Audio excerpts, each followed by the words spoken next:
evolutionary perspective, we have at least two brains, at least two. The first is the neocortex. That's the brain that we are most proud of. The neocortex fills most of our head. It's in charge of our higher order processing, consciousness, ideas, beliefs, memory.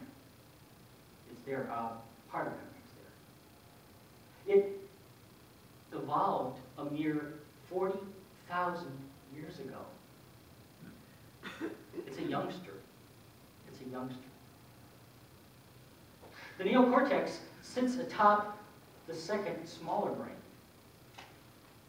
the reptilian brain, also called the brain stem. The reptilian brain is an ancient beast. It evolved 100 million years ago. And it is what controls what's called the fight or flight response.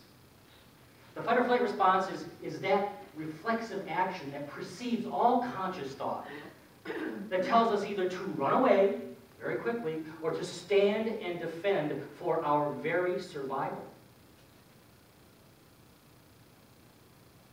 Psychologists say that the fight or flight response is the first stage of an adaptation syndrome to manage stress.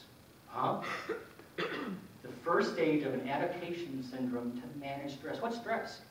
Stress is nothing but change. Something changed.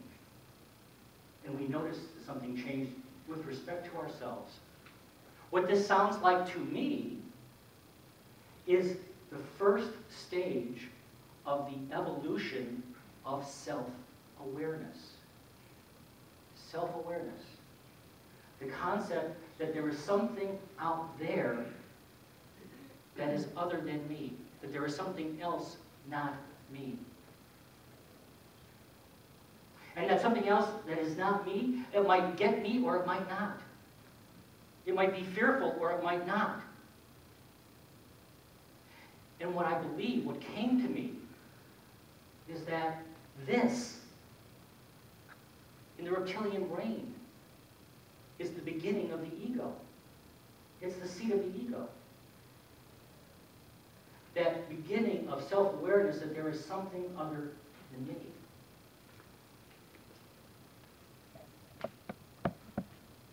This week, at the urging of two of our congregants, I went to see a film called I Am.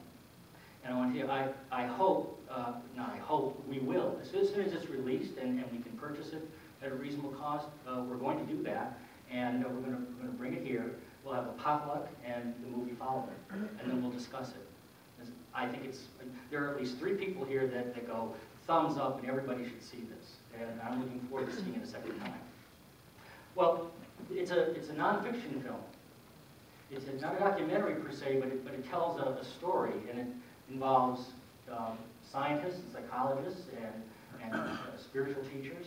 And part of the movie centers around the evolution in our culture of our beliefs around the ego, and what those beliefs have, how they've informed our ideas about competition versus cooperation.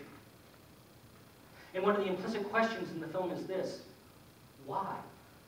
Why have we structured our entire economic system on competition, the whole system on competition, unless what we have been doing is paying primary attention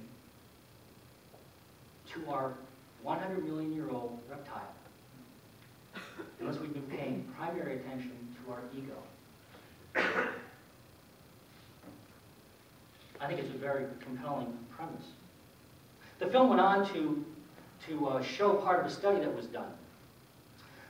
Scientists had, it was done on buffalo deer. And the scientists had this herd of deer, a very large herd, under observation for a great period of time. And they tracked and cataloged the entire social structure and order of the deer. And they witnessed 2 alpha males fighting for mating dominance and leadership, and they saw the dominant alpha male come out on top. And so they figured that at some point, this herd had to go to water. They had to water themselves. But they moved always as a group for protection. And so what the scientists figured was that at the appropriate time, the alpha male would, raise his antlers and say, okay guys, we're going this way to this hole now. Now, here's what you need to know. This herd lived within the midst of 3 distinct watering holes. One was there, one was there, one was there.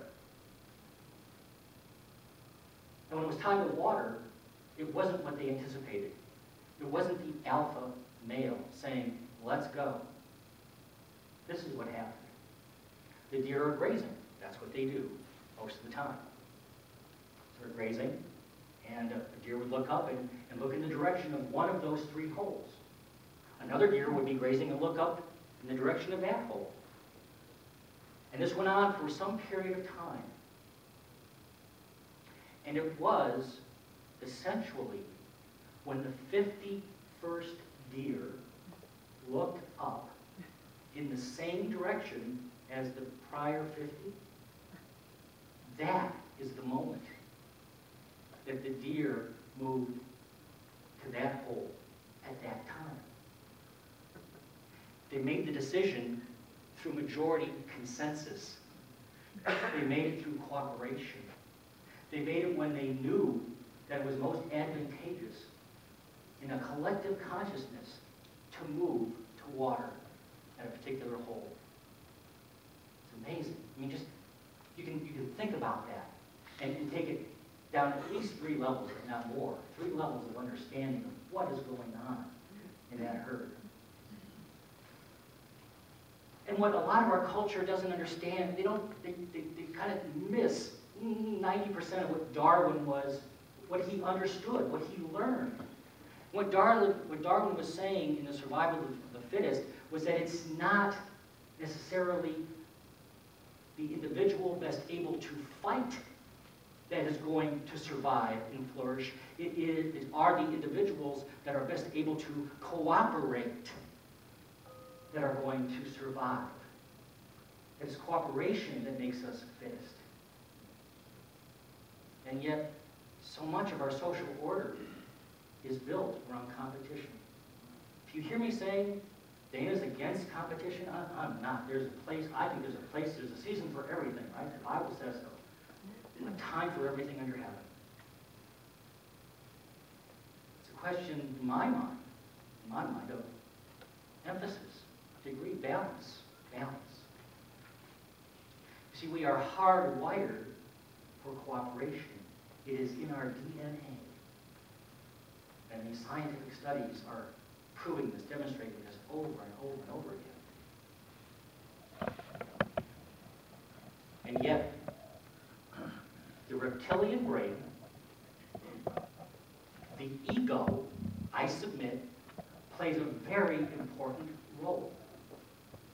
I believe my ego allows me to recognize you without dominating you. It allows me to feel your pain without becoming your pain. It allows me to dance with you without stepping on your feet. You see, I think it's the ego that allows 2 things. We have choice. The ego allows the recognition of healthy boundaries, a healthy self-awareness, as well as unhealthy, unsupportive, fear-based beliefs. The ego does both. I believe that if we deny the ego, if we dismiss the shadow, we are dismissing part of us. We are trying to surgically remove part of ourselves. We are denying part of God. Because there is only one power and one presence. Only one. Nothing stands against God. There is nothing in the universe that wishes evil to anyone. This is what we believe. that includes the ego and the shadow. They're mere information systems. Your ego, your shadow, simply provides you information. If you don't like the information it provides, pay attention to it. Heal it. Nurture it. Allow it to become whole. It's simply information. It's not something to be denied. What happens when we deny something? It persists. It grows. Whatever you persist, even your ego, even your shadow, the more you deny it and push against it, the more it grows. Embrace it. Befriend it. It's merely information. Everything that you do is sacred. I want to say that again. Everything that you do is sacred. The most caring thought, the most loving thought, the meanest thought, and the vilest thought are all sacred. Is that hard for me to get my brain and my heart around? It's hard. It's not easy. This is the work of spiritual quantum leaps. This is the work of transformation. But everything about you is sacred. Unity is premised on one belief and one belief alone, that there is only God, no exceptions. No exceptions. None. All of you is sacred. All of you. And all of you are sacred. Until we embrace every part of ourselves, embrace it and befriend it and learn from it, we can learn from the message of the ego. We can embrace its proper power. You see, until we embrace every aspect of ourselves, every part of ourselves, we disempower ourselves. So befriend your ego.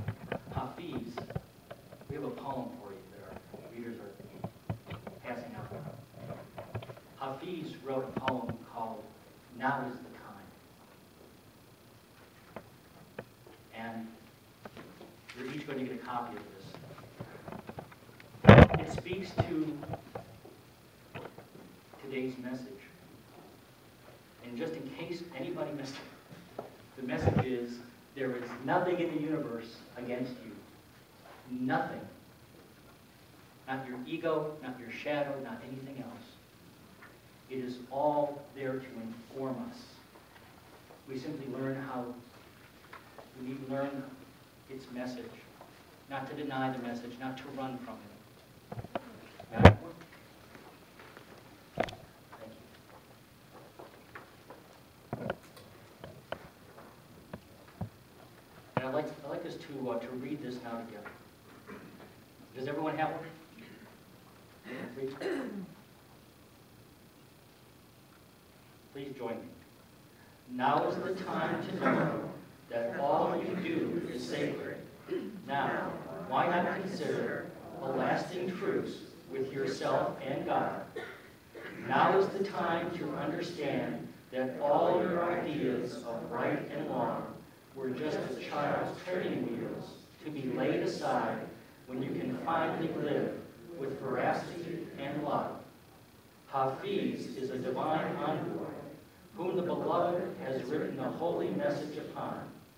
My dear, please tell me, why do you still throw sticks at your heart and God? What is it in that sweet voice inside that incites you to fear? Now is the time for the world to know that every thought and action is sacred. This is the time for you to deeply compute the impossibility that there is anything but grace. Now is the season to know that everything you do is sacred. And I want us to have an experience of the depth of these words. And so now I invite us into prayer. I invite us into prayer, however you want to go into prayer.